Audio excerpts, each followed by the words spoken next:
मैं कह रहा हूं कि ये काम बहुत छोटी तरीके से हो सकता है। आज के उपाय में आपको चाहिए एक व्हाइट पेपर, थोड़ी सी हल्दी और एक पेन। बस आपको ये ध्यान रखने की आवश्यकता है कि ये जो पेन है इसकी स्याही आप निर्माण करेंगे।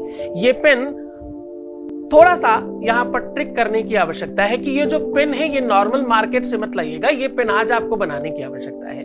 इस पेन को बनाने के लिए आप कलम इस्तेमाल कर सकते हैं नीम की, आप कर सकते हैं अनार की, आप कर सकते हैं पीपर, बलगद, बाकर इत्यादि।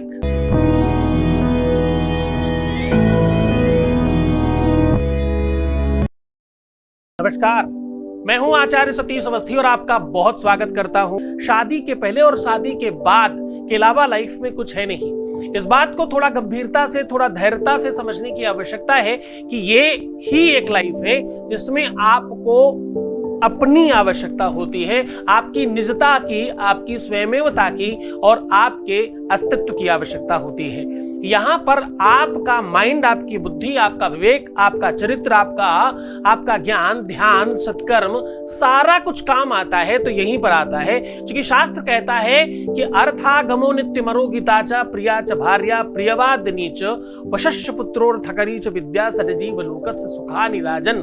राजन, ये जो 6 प्रकार के सुख होते हैं इनमें से सबसे महत्वपूर्ण जो सुख है उसका प्रारंभ जो होता है वो विवाह से होता है।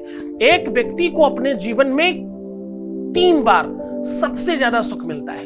एक बार तब जब स्वयं का विवाह होता है, दूसरा तब जब आपको बच्चा होता है, तीसरा तब जब उस बच्चे का विवाह होता है और चौथा आखिरी सबसे बड़ा सुख जब उस बच्चे को बच्चा होता है। ये सारा का सारा काम आपके अपने जीवन में सबसे महत्वपूर्ण है। ये सारे के सारे सुख कहीं ना कहीं विवाह से संसर्ग है।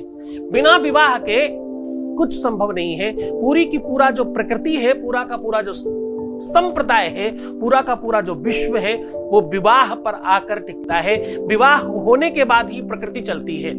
यानी कि अगर आप वास्तविक प्रकृति को समझने की कोशिश करें तो ये सारा का सारा काम वैवाहिक संसर्गता को दर्शाता है।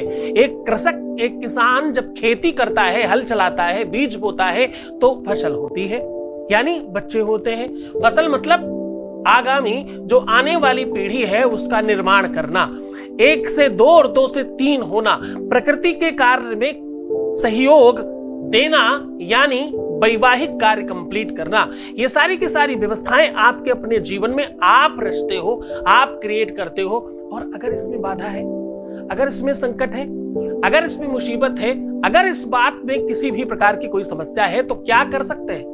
आज मैं कह रहा हूं कि सादे कागज पर इस कलम से एक ये अक्षर लिख देने मात्र से वैवाहिक जीवन में शुभता बढ़ जाती है।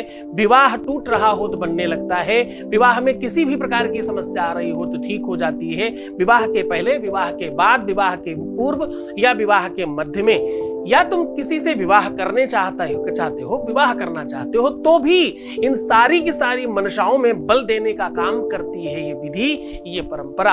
आज इस बात को समझने के लिए आपको थोड़ा गहरा उतरना पड़ेगा। ये मैं कह रहा हूं अमोघ तंत्र की बात, ये मैं कह रहा हूं जो पारंपरिक ग्रंथों को समझने वाले लोग हैं, जो वास्तविकता में समुच्चय नित्य कर्म पढ़ते हैं, जो बड़े अच्छे कर्मकांड के जानकार हैं, जो बहुत बृहत कर्मकांडी है, वो नित्य कर्म समुच्चय पढ़ते हैं। कुछ लोग नित्य कर्म से काम चलाते हैं, कुछ नित्य कर्म समुच्चय पढ़ते हैं। जब आप नित्य कर्म समुच्चय में पहुंचते हो तो आपको पता चलता है कि जो भी वेदियां बन रही हैं, जो भी चीजें आप क्रिएट करते हो, मंडल इत्यादि, उसमें अलग अलग जगह पे एक देवता विद्यमान है। हर एक परत पर, हर एक मक्षर के आकार से जैसे ही आप ऊपर की ओर बढ़ना शुरू करते हो, हर पल पर, हर जगह पर एक देवता विद्यमान है। उनकी अलग अलग विधि है, उनको वैसे ही मनाया जा सकता है, वैसे ही किया जा सकता है। आज मैं कह रहा हूं कि इतनी गूढ़ रहस्यों पर क्यों जाते हो? मैंने तो गूढ़ता से ही निकाला, इसलिए थोड़ा सा परत दे रहा हूं आपको। आज मैं ये कह रहा हूं कि इस उपाय को करते ही, इस उपाय के करने के मात्र, इस उपाय के करने के बाद आपके अपने जीवन में सुलभता बढ़ जाएगी। अब आपको करना सिर्फ इतना है, क्या करना है? हल्दी को गौमूत्र से या कच्चे दूध से लेप बनाइए। उसके बाद जो आपका व्हाइट पेपर है बिना लाइन वाला, उस पे जो आपने कलम बनाई है, जो भी अवेलेबल हो, तुलसी से लेकर के जितने भी पूज्य वृक्ष हैं, पीपल, बरगद, पाकर, नीम, जो भी अच्छा मिल जाए। अनार बहुत अच्छा होता है, अगर मिले तो बहुत अच्छा। किसी अनार वाले को बोलना यार थोड़ी डंडी ला के दो, किसी फल वाले से थोड़ा व्यवहार बनाओ, आपका काम चल जाएगा। उस छोटी सी कलम से, उस कलम का जो हाइट होगी वो आपकी छोटी उंगली के बराबर भी चलेगी। इतने से लेके एक बरिस्ता तक का आप ले सकते हो। तुलसी भी आपको आराम से मिल सकती है, तुलसी की डंडी भी। तुलसी की डंडी अपने आप में भैया संपूर्ण काम करती है। और एक महत्वपूर्ण बात बताता हूं कि अगर आपको किसी भी तरह से कुशा की जड़ मिलती है, इस पर कभी हम आपको उपाय बताएंगे। कुशा और अपामार्ग, ये दो ऐसी अद्भुत सामग्रियां हैं कि अगर आपको प्राप्त हो जाएं तो इस वनस्पति तंत्र में इससे बड़ा कोई तंत्र नहीं है, ऐसी कोई मनोरथ नहीं जो तुम्हारी सिद्ध नहीं हो सकती। इस पर अगली बार बात करेंगे। अगली बार आपको कुशा और अपामार्ग पर लेकर के चलेंगे। ये औषधियां ऑनलाइन अवेलेबल है, तब तक तुम ढूंढ के रखो, हम उपाय अगली बार बताएंगे। इस बार का उपाय है, आप ये लेप बना करके उस व्हाइट कागज के ऊपर आपको लिखना है धुर्जटम धुर्जटम स्वाहा। ये वर्ड, ये जो आप लिखते हो, इससे तुम्हारे अपने ग्रह नक्षत्र, ये तुम्हारे अपने कार्य प्रणाली की व्यवस्थाओं को ठीक करने का बल प्रदान होगा।